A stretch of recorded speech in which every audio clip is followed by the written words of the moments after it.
Dieu a eu besoin 4000 prophètes, dont 313 étaient des messagers ont été appelés, apôtres, ont vu l'ange Gabriel et ont reçu des révélations de Dieu. Le premier de ces prophètes était Adam, et le dernier fut Muhammad. Parmi ces prophètes, il y en eut 4 qui s'expriment en langue syriaque, Adam, Seth, Noé et Idris. Il y eut 4 arabes, Houda, Salih, Shoaïb et Mohammed.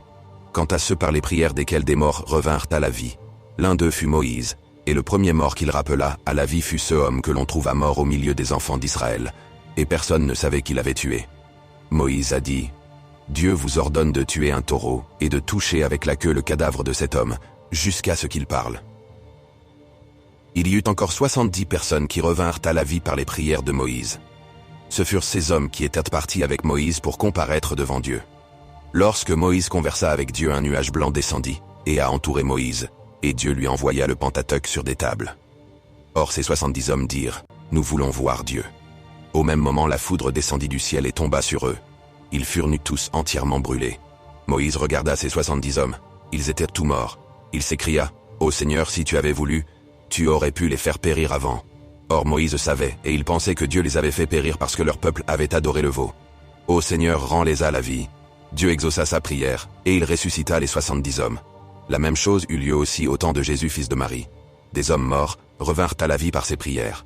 Le premier homme qui ressuscita par les prières de Jésus fut Sem, fils de Noé. Lorsque Jésus dit « Je suis prophète de Dieu », on lui demanda des miracles pour confirmer sa mission. « Je suis, répondit, je suis venu vers vous, avec un signe de la part de votre Seigneur.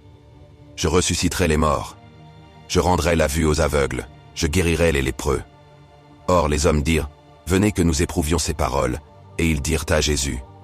Ils cherchèrent alors le plus vieux tombeau qu'ils connaissaient, et c'était celui de Sem, fils de Noé. Ensuite ils firent part à Jésus de ce qu'ils avaient décidé.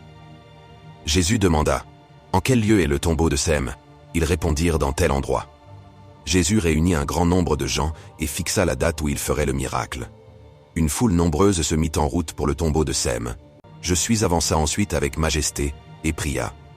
Dieu exauça sa prière et il dit « Ô Sem, fils de Noé, lève-toi par la volonté de Dieu. » Au même moment le tombeau s'entr'ouvrit, et Sem se leva les cheveux et la barbe était devenue blanc. Et Jésus dit « Ô Sem, fils de Noé ?» Sem répondit « Que me veux-tu, ô Esprit de Dieu ?» Jésus lui demanda de se présenter. Il dit « Je suis Sem, fils de Noé. » Jésus ajouta « Et moi qui suis-je » Sem répondit « Tu es un prophète de Dieu. » Jésus lui dit « Ô Sem, pourquoi tes cheveux sont si blancs, tandis qu'à l'époque où tu mourus, il n'y avait ni cheveux ni barbe blanc parmi les hommes ?»